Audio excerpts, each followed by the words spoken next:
Good morning friend, कैसे हो? Awareness guide में आपका स्वागत और अभिनंदन है। आज मैं चर्चा करूंगा कोशिका के संबंध में। कोशिका जो होता है किसी भी सजीव के शरीर का रचनात्मक एवं क्रियात्मक इकाई होता है। अब देखिए, बहुत ही इंपॉर्टेंट चीजें है कि ये तो परिभाषा हो गया कि कोशिका है क्या चीज। तो कोशिका सजीवों के शरीर का रचनात्मक एवं क्रियात्मक इकाई है।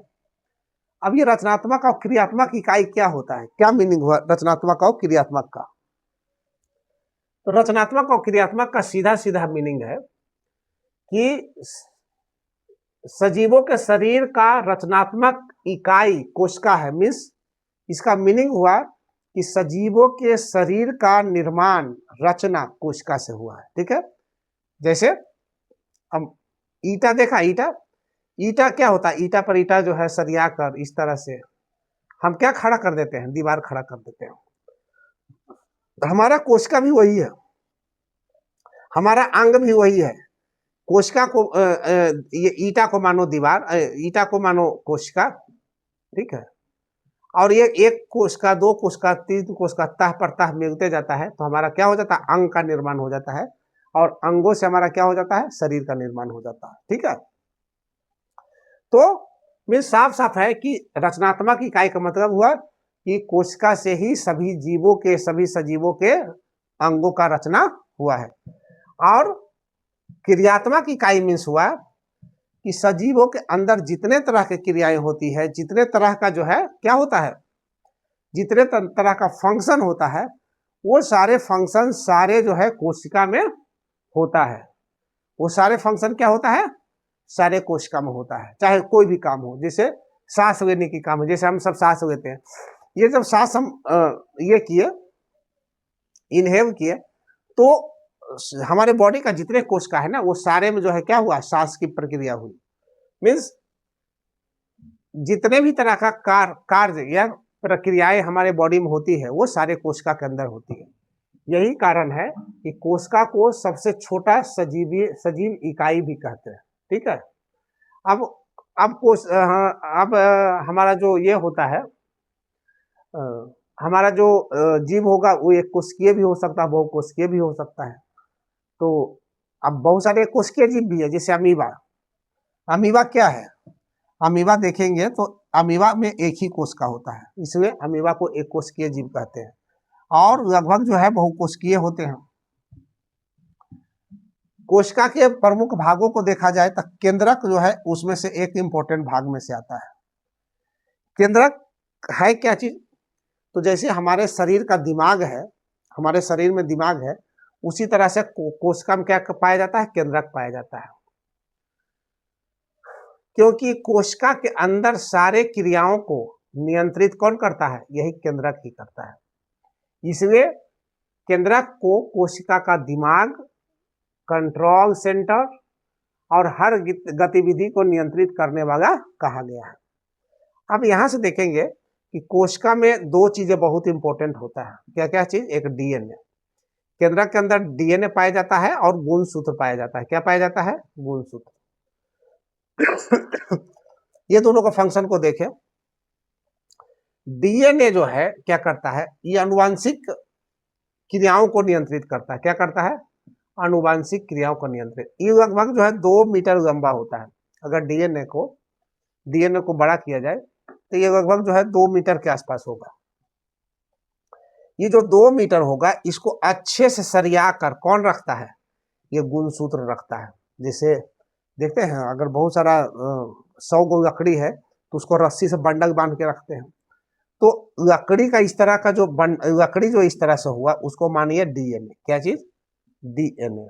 और इसको रस्सी से जो ऐसे बांध देते हैं ताकि लकड़ी इधर से उधर हो नहीं, तो ये रस्सी हो गया गुणसूत्र। ठीक है, लकड़ी का अगर बोझा हम बनाए, तो पतला पतला लकड़ी काट कर उसका बोझा बनाए, अब बोझा बनाने के बाद जो है रस्सी से उसको बांध दे, तो रस्सी को हम कहेंगे गुणसूत्र और लकड़ी को कहेंगे क्या चीज? डीएनए। ठीक है, समझ में आ गया? तो गुणसूत्र का दो काम होता है। एक तो होता है कि अच्छे से बढ़िया से बांध कर रखना डीएनए को, ठीक है, और दूसरा होता है कि केंद्रक से बाहर नहीं जाने देना। मीन्स कोशिका के अंदर जो केंद्रक है वही केंद्रक में ही रहना चाहिए। कौन? डीएनए। तो ये तो देखें कि गुणसूत्र का क्या काम है। आप देखेंगे कि डीएनए कैसे बहुत इंपॉर्टेंट हो जाता है। तो डीएनए का सबसे इंपॉर्टेंट जो है गुण है, वो गुण है कि प्रत्येक जीव में डिफरेंट डिफरेंट डीएनए पाया जाता है। मीन्स दो जीव में, मीन्स दो व्यक्ति भी अगर है, दो व्यक्ति भी है तो दोनों का डीएनए क्या होगा? डिफरेंट होगा। क्या होगा? दोनों का डीएनए डिफरेंट होगा। यही तो कारण है कि अपराधी सबको बहुत आसानी से पकड़ लेते हैं। या बहुत बार देखे होंगे, एक बार जो है कहाँ, एक बार ये जो है प्लेन क्रैश किया था। तो अगर कहीं प्लेन क्रैश करता है और बहुत सारे लोग मर जाते हैं तो कौन किसका परिवार का है उसका पता हम कैसे करते हैं? उसका पता डीएनए के माध्यम से ही करते हैं। क्योंकि जितने बॉडी होते हैं वो बॉडी का हम क्या करते हैं? वो सारे बॉडी का हम डीएनए टेस्ट ले लेते हैं और उस डीएनए का मिलान किसे कर देते हैं? उस डीएनए का मिलान उसके परिवार से कर देते हैं।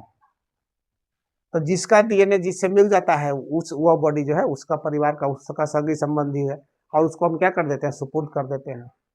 तो जो लापता है, खोया हुआ है या जिसकी मृत्यु हो चुकी है, वो सारे को पता करने में कि वो किसका परिवार का है, यहाँ तक कि कहीं हेरा गया है, खो गया है, उसको भी पता करने में डीएनए का हम यूज करते हैं। डीएनए के द्वारा जो है हम क्या करते हैं? पौधों के प्रतिरोधक क्षमता को बढ़ाते हैं। माने पौधा का डीएनए को चेंज कर दिए तो क्या होगा? अधिक सूखा क्षेत्र में भी, किसमें? अधिक सूखा क्षेत्र में भी बढ़िया से हो पाएगा, अधिक बाढ़ में भी अच्छा से हो पाएगा। मीन्स जैसा उसमें डीएनए दिए, अगर अच्छे बाढ़ में होने वाला दिए हैं तो बाढ़ में भी अच्छा से वो पैदा हो जाएगा। तो उसमें सूखा प्रतिरोधक क्षमता गुण दिए हैं डीएनए तो वैसा हो जाएगा। मीन्स इससे हम क्या कर सकते हैं? खेती में सुधार कर सकते हैं। ऐसे भी ऐसा डीएनए दे देंगे जिसमें पौधा को पानी की कम जरूरत पड़ेगी तो पौधा को पानी की कम जरूरत उसमें पड़ेगा। तो इस तरह से हम क्या करते हैं? अपराधों को भी सुलझाने में बहुत बड़ा मदद होता है। ये बहुत इंपॉर्टेंट है। अपराध को कैसे सुलझाएंगे? अब जहां अपराध हुआ है वहां से हम खून या लार या लार्वा या उसका बाल, हेयर का या और बॉडी का कोई पार्ट्स वहां गिर गया हो तो सैंपल को हम क्या करेंगे? इकट्ठा करेंगे। इकट्ठा करने के बाद उसका डीएनए प्राप्त करेंगे। क्या करेंगे? डीएनए प्राप्त करेंगे और उसका डीएनए का मैच जो है अपराधियों से करवाएंगे। जिसके साथ मैच कर जाएगा अपराध उन्होंने ही क्या है? कारित किया है। इस तरह से देखते हैं कि जो डीएनए सबका डिफरेंट डिफरेंट होता है, उसका फायदा हम बहुत सारे क्षेत्रों में कर सकते हैं। और डीएनए ही जो है क्या है? अनुवांशिक गुणों को क्या करता है? अनुवांशिक गुणों को संचालित करता है, उसको आगे बढ़ाता है। तो इस तरह से हमने देखे कि कोशिका क्या होता है,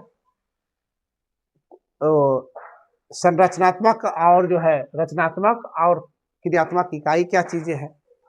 कोशिका एक कोशिकीय और बहुकोशिकीय होता है और उसका जो एक प्रमुख अंग है कौन सा? केंद्रक। और केंद्रक में जो डीएनए होता है और गुणसूत्र होता है, इसकी चर्चा हमने किया।